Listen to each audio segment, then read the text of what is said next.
Hello friends, एक बार फिर आपका स्वागत है हमारे YouTube चैनल में जिसका नाम है हॉलीवुड डिकोडेड। दोस्तों, आज मैं एक्सप्लेन करने वाला हूं कुयांग नाम की एक इंडोनेशियन हॉरर मूवी को। उम्मीद करता हूं कि आपको यह मूवी पसंद आएगी। तो मूवी की शुरुआत में हम बीमू और श्री को दिखते हैं, जो कि एक मैरिड कपल हैं। बीमू को बोर्नियो नाम के आइलैंड के किसी गांव में टीचर के जॉब के लिए ऑफर आती है। अब श्री भी उसके साथ जाने के लिए तैयार हो जाती है। उन दोनों को लेने के लिए बोर्नियो डिस्ट्रिक्ट का टूर गाइड और उसके साथ एक ड्राइवर आता है। रास्ते में ड्राइवर बीमू से कहता है, ये जिस गांव में जा रहे हैं उस गांव की पॉपुलेशन बहुत कम है। पिछले साल वहां एक बड़ा सैलाब आया था। आगे वो कहता है कि वहां कोई स्कूल होगा ऐसा मुझे नहीं लगता। जिस पर बीमू कहता है, वहां एक स्कूल है और मेरे रिसर्च के अनुसार वहां पर सिर्फ 7 बच्चे हैं। अब वो आगे कहता है कि इस गांव के कुछ ट्रेडिशंस हैं जो कि फॉलो करना जरूरी है, स्पेशली श्री को तो फॉलो करने होंगे। ड्राइवर की बात काटते हुए टूर गाइड यह कहता है कि जब वो इस गांव में नया आया था तो उसे भी 1-2 चीजें पता नहीं थी, जिससे गांव वाले बहुत ही ज्यादा गुस्सा हो गए थे और आगे चल के उसे काफी तकलीफों का सामना करना पड़ा। हालांकि उसने उन तमाम तकलीफों के बारे में तो कुछ बताया नहीं। श्री को बाहर कुछ अजीब सी चिल्लाने की आवाज सुनाई देती है। अचानक कार की विंडो के बाहर उसे एक उड़ता हुआ फीमेल हेड दिखाई देता है जो कि आग के ऊपर उड़ रहा था। ऐसा भयानक नजारा देखकर श्री बहुत ही ज्यादा डर जाती है। श्री तीनों को उस सर के बारे में बताती है, लेकिन उसकी बातों को वो इग्नोर करते हैं। अचानक श्री को वोमिट होने लगती है, इसलिए लिए कार रोकी जाती है। तभी जंगल से कोई चीज काफी तेजी से उनके पास आने लगती है और जब वो लोग देखते हैं तो असल में ये एक कॉफिन था जो कि एग्रेसिवली उनके पास आ रहा था, जिसको देखकर डर के मारे वो जल्दी से गाड़ी में बैठकर उस जगह से भागने की कोशिश करते हैं। ऐसी सिचुएशन में गाड़ी तो स्टार्ट होने का नाम नहीं ले रही थी। तभी उससे बचने के लिए ड्राइवर श्री और बीमू से पूछता है कि क्या तुम्हारे पास कोई लकी चीज है, लेकिन इनके पास ऐसा कुछ नहीं था। फिर उसी अफरातफरी में वो उनसे पूछता है कि एटलीस्ट उनके पास अंडे या फिर चावल है। श्री के पास अंडे थे, जिसे वो उस कॉफिन पर फेंक कर कार आगे बढ़ा लेते हैं। अब हम कॉफिन को उनके पीछे खुद से चलते हुए भी देखते हैं। अचानक कॉफिन खुलता है, जिसके अंदर से एक काला और डरावना सा हाथ बाहर आता है। सुबह वो लोग नजदीक के गांव पहुंचकर खाना खाते हैं। बीमू श्री को संभालता है। वो पूछती है कि उस कॉफिन था क्या। इस पर टूर गाइड कहता है कि वो असल में फ्लाइंग कॉफिन है। यह पर लोगों को मरने के बाद दफनाया नहीं जाता, बल्कि उन्हें कॉफिन में डालकर पेड़ पर टांग दिया जाता है। अब बीमू पूछता है कि वो कॉफिन उनका पीछा क्यों कर रहा था, जिस पर टूर गाइड कहता है कि अक्सर जो लोग काला जादू करते हैं उनकी आत्मा ऐसे ही बेचैन रहती है, तो वो यहाँ वहां पर भटक कर इंसानों का शिकार शुरू कर देते हैं। अब वो लोग वहां से निकलते हैं। तभी बीमू श्री से कहता है कि अभी भी वो चाहे तो अपने आंटी के पास जा सकती है, लेकिन श्री उसके साथ रहने के लिए अपना मन बना चुकी थी। अब गांव का सेक्रेटरी और गांव में पढ़ाने वाला एक टीचर जिसका नाम तिंजन है, अब वो उनका स्वागत करते हैं। विलेज हेड ने उन दोनों के लिए एक बोट भेजी थी, जिससे सेक्रेटरी उन्हें गांव तक लेकर जाने वाला था। तिंजन कहता है कि उसे दूसरे स्कूल में पढ़ाने जाना है, तो वह अभी उनके साथ नहीं आ पाएगा। अब वो लोग बोट से गांव की तरफ निकलते हैं। खैर, इन दोनों को रवाना करते वक्त तिंजन टूर गाइड से यह पूछता है कि सफर रहा? सफर के दौरान कुछ अजीब हुआ तो नहीं था? जिस पर यह दोनों बताते हैं कि पहले उन्होंने कार से उड़ते हुए कुयांग को देखा और बाद में फिर वो फ्लाइंग कॉफिन। जिस पर तिंजन कहता है कि अभी तो उन्हें काफी कुछ फेस करना है और इस लड़की के आने की एंटीसिपेशन पूरे गांव में भी काफी लंबे अरसे से शुरू थी। मतलब गांव वालों में कोई दूसरे आइलैंड से लड़की के आने का इंतजार हो रहा था। तिंजन ये सब श्री के बारे में बोल रहा था। अब उसने ऐसा क्यों कहा, ये तो हमें बाद में पता चलेगा। अब ये लोग गांव में पहुंच जाते हैं। सेक्रेटरी उन्हें किनारे पर छोड़कर निकल जाता है। अब इसके आगे का सफर इन दोनों को घने जंगल से होकर पैदल करना था। उन्हें रास्ते में पेड़ों पर लटके हुए ढेर सारे फ्लाइंग कॉफिन मिलते हैं, जिनसे श्री काफी डर जाती है। बीमू उसे संभालकर आगे लेके जाता है। अब वो लोग आगे एक ओल्ड लेडी से स्कूल का रास्ता पूछते हैं। वो लेडी उन्हें इशारों से ही स्कूल का रास्ता बताती है। वहां पर उसके साथ एक आदमी भी था। पता नहीं क्यों पर वो उन दोनों श्री और बीमू को बड़ी अजीब तरह घूर रहे थे। अब ये दोनों ही स्कूल के पास पहुंचते हैं। अब उन्हें प्रिंसिपल मिलते हैं और वो उनका स्वागत करते हैं। अब प्रिंसिपल उन्हें रहने के लिए एक केबिन देते हैं और खाना खाते वक्त वो बताते हैं कि पिछले साल यहाँ एक बड़ा सैलाब आया था, जिस वजह से कई बच्चों ने अपनी जान गंवाई थी। फिलहाल स्कूल में सिर्फ 7 ही बच्चे हैं। उस सैलाब के बाद में गांव के जवान लोग यहाँ से चले गए, लेकिन यहाँ पर जो बच्चे बचे हैं उनका भविष्य हमारे हाथ में ही है। आगे प्रिंसिपल बताते हैं कि इस गांव का एक रिवाज है कि जब उनका खाना हो जाए तो उन्हें अपने खाने में से कुछ हिस्सा जंगल को देना होता है। और यह रिवाज इसलिए है क्योंकि उनका मानना है कि जो उन्हें जो चीज नेचर से मिली है वह उसमें से नेचर का हिस्सा वो नेचर को वापस करते ही। अब जाने से पहले वह श्री से भी बात करते हैं और उससे यह कहते हैं कि अगर श्री चाहे तो यहाँ के स्कूल में पढ़ा सकती है। घर अकेले बैठकर वो बोर हो जाएगी, स्कूल में उसका मन भी लगा रहेगा। जिस पर वो दोनों भी एग्री करते हैं। अब रात को बीमू उन्हें बाहर तक छोड़ने जाता है और यहाँ पर श्री को कुछ हलचल महसूस होती है।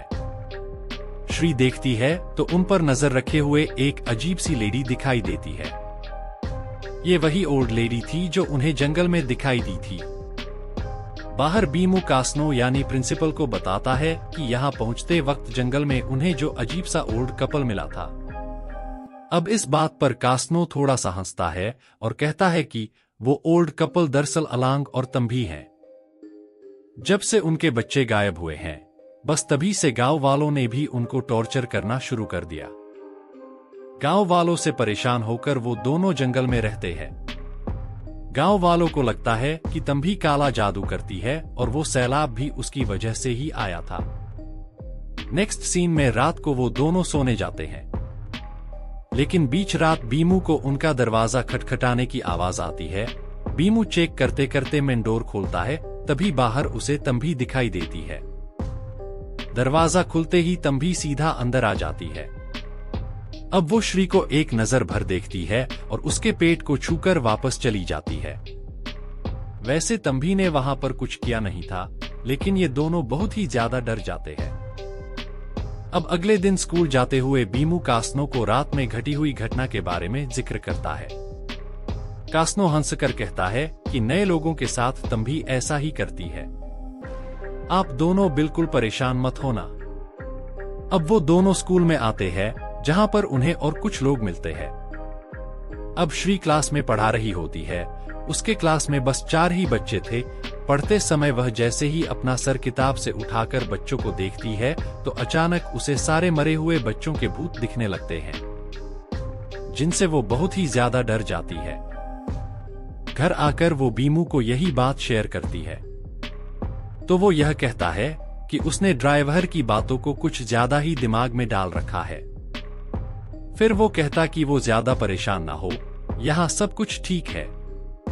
अब वो कुछ काम से अंदर जाती है और तभी उसे पर्दों के पीछे कोई परछाई दिखती है। श्री थोड़ा डरते डरते पर्दों को हटाती है, लेकिन वहां कोई नहीं होता।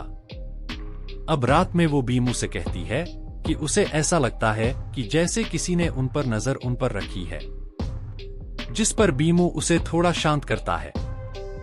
फिर वो कहता है कि अगर हम यह के लोकल लोगों की रेस्पेक्ट करेंगे तो लोकल्स उनका भी ख्याल रखेंगे।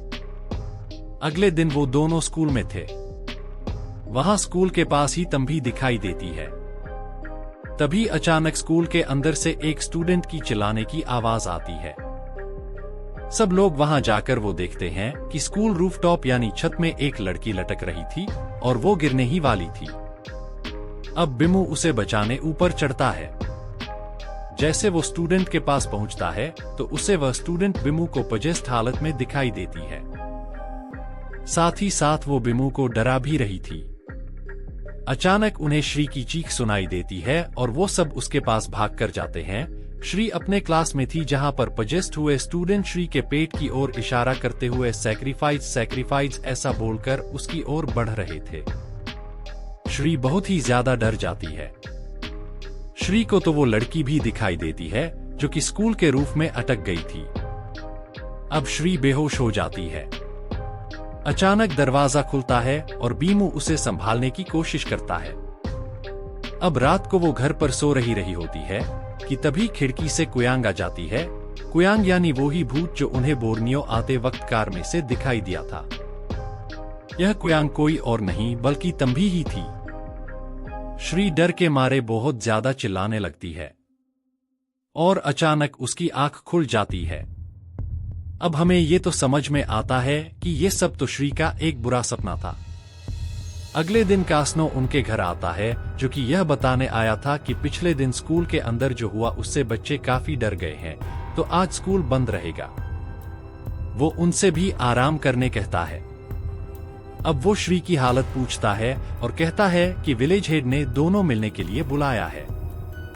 अब वो दोनों उनसे मिलने चले जाते हैं। दोनों विलेज हेड और मीना नामक एक लड़की से मिलते हैं।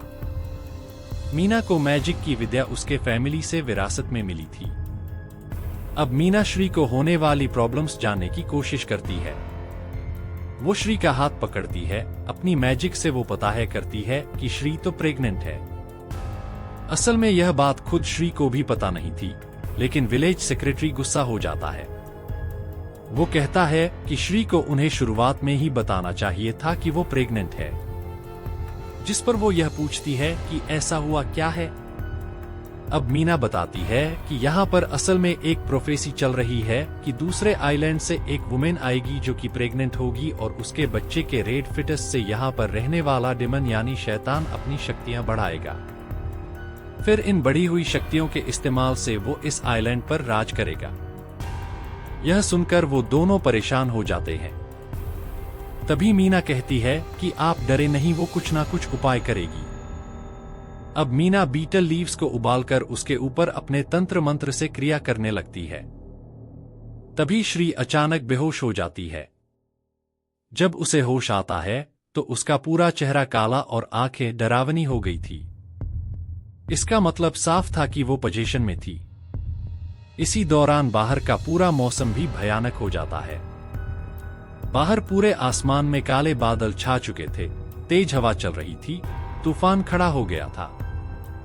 ऐसा लग रहा था कि गांव वालों का कहना सच होने को है। खैर, अब मीना जैसे तैसे करके बीटल लीव्स वाला रिचुअलिस्टिक पानी पिलाकर उसे ठीक कर देती है। अब बाहर गांव के सेक्रेटरी, गांव का हेड और कुछ उनके साथी मीटिंग कर रहे थे। सेक्रेटरी गांव के हेड से यह कहता है कि चीजें और गलत होने से पहले ही उन्हें कंट्रोल करना चाहिए। आगे वो कहता है कि इसके पीछे कुयांग तंभी है और उसका पति उसकी बॉडी को प्रोटेक्ट करता है। जल्दी ही तंभी अपनी पूरी शक्ति पाकर गांव के ऊपर कहर बरसा देगी।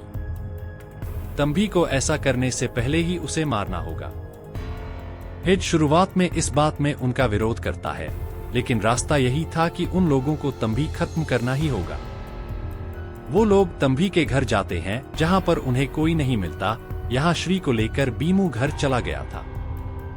अब तिंजन भी वहां पहुंच जाता है, जो कि खुद भी एक छोटा मोटा शेमन होता है।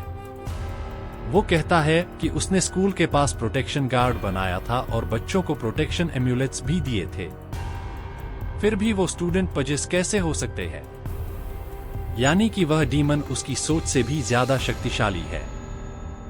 बीमू उससे कहता है कि वह श्री के लिए कोई एम्यूलेट दे, लेकिन वो यह कहता है कि उसके पास फिलहाल कुछ नहीं है। आगे वो कहता है कि मेरे पास एक खास चीज है जो कि रियल कुयांग के बाल है, जो कि अपनी होस्ट यानी कि रियल कुयांग के पास आने पर हिलते हैं। यह बाल असल में उसे उस बिस्तर पर मिले थे जिस बिस्तर पर कुयांग उसकी बीवी और बच्चे को मारने आई थी।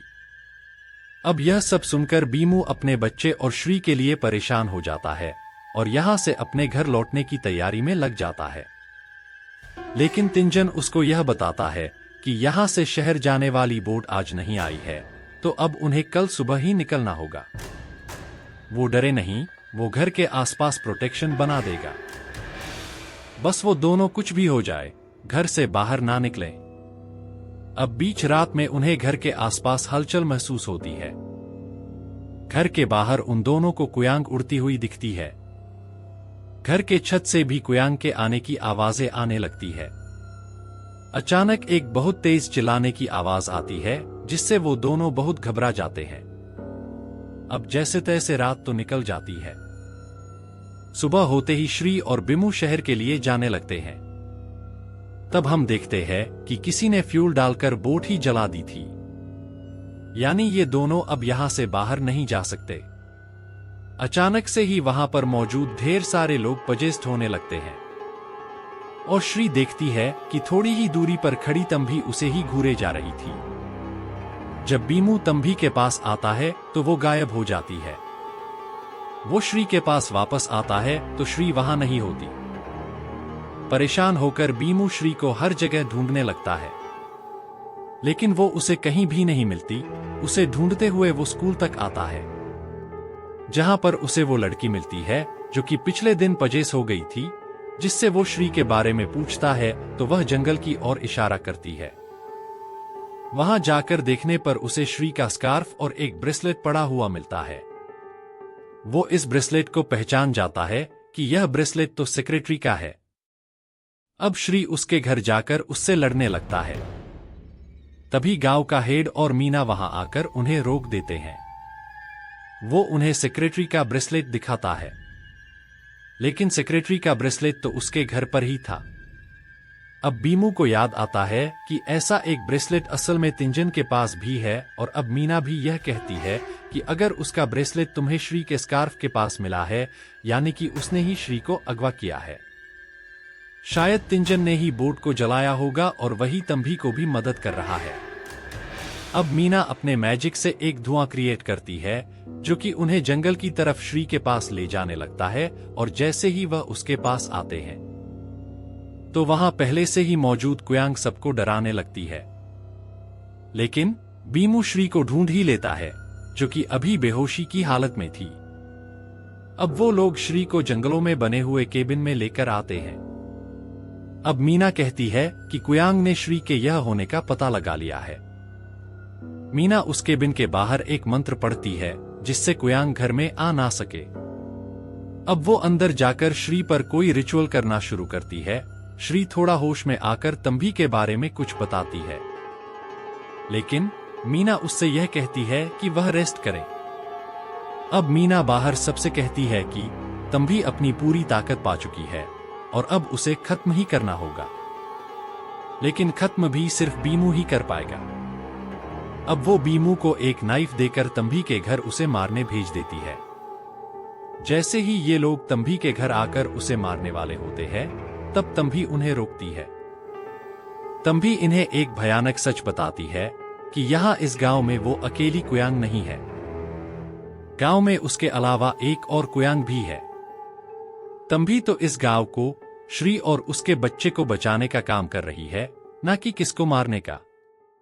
आगे तंभी कहती है कि जो दूसरी कुयांग है वो श्री के बच्चे को मारकर अपनी पावर्स बढ़ाने की कोशिश कर रही है।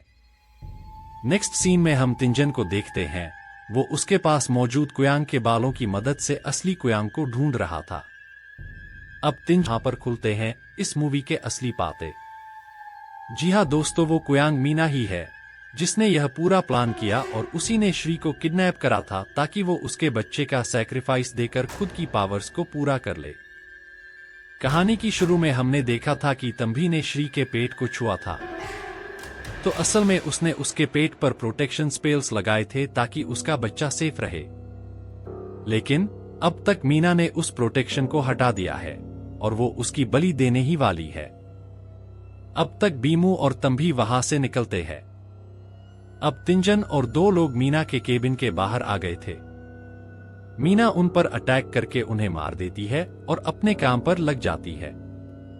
अब यहाँ तंभी भी बीमू के साथ अपने कुयांग रूप में मीना से लड़ने जाती है और बीमू श्री को बचाने लगता है।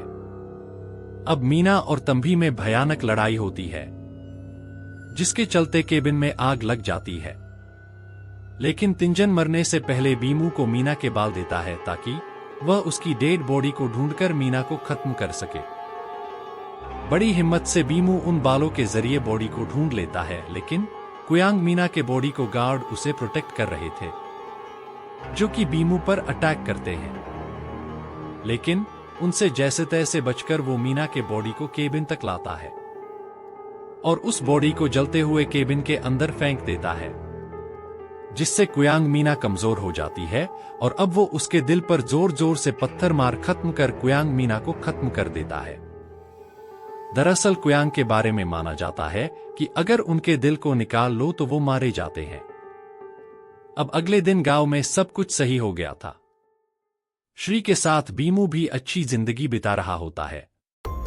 इस गांव के अंदर पिछले साल जो सैलाब आई थी वह किसी और के चलते नहीं बल्कि मीना की वजह से आई थी। यहाँ उन दोनों को तंबी भी और उसका हस्बैंड अलांग भी दिखाई देते हैं। लेकिन गांव पहुंचने के बाद उन्हें खबर मिलती है कि वो दोनों तो रात में ही मारे गए थे। तो अब उन दोनों को समझ आता है कि वो श्री, बीमू और उनके बच्चे की सलामती देखने आखिरी बार स्पिरिट वर्ल्ड से आए थे। यहाँ पर तंबी और अलांग ने ये सब क्यों किया? तो असल में यहाँ पर हुआ यह था कि मीना ने उनके बच्चे का सैक्रिफाइस दिया था, जिसके चलते वो दोनों नहीं चाहते थे कि ये गांव में जो प्रोफेसी है वह सच हो जाए। अब नेक्स्ट सीन में हम देखते हैं कि खतरा अभी टला नहीं है। हम एक लेडी को देखते हैं जो कि काला जादू करके कुयांग मीना के सर को फिर से जिंदा कर देती है। मतलब कि मीना अब और ताकत से गांव पर हमला करेगी। इसी के साथ कुयांग मूवी यहीं पर खत्म हो जाती है। दोस्तों, ऐसे ही खौफनाक मूवीज की स्टोरीज देखने के लिए चैनल को सब्सक्राइब कर दें। फिर मिलेंगे।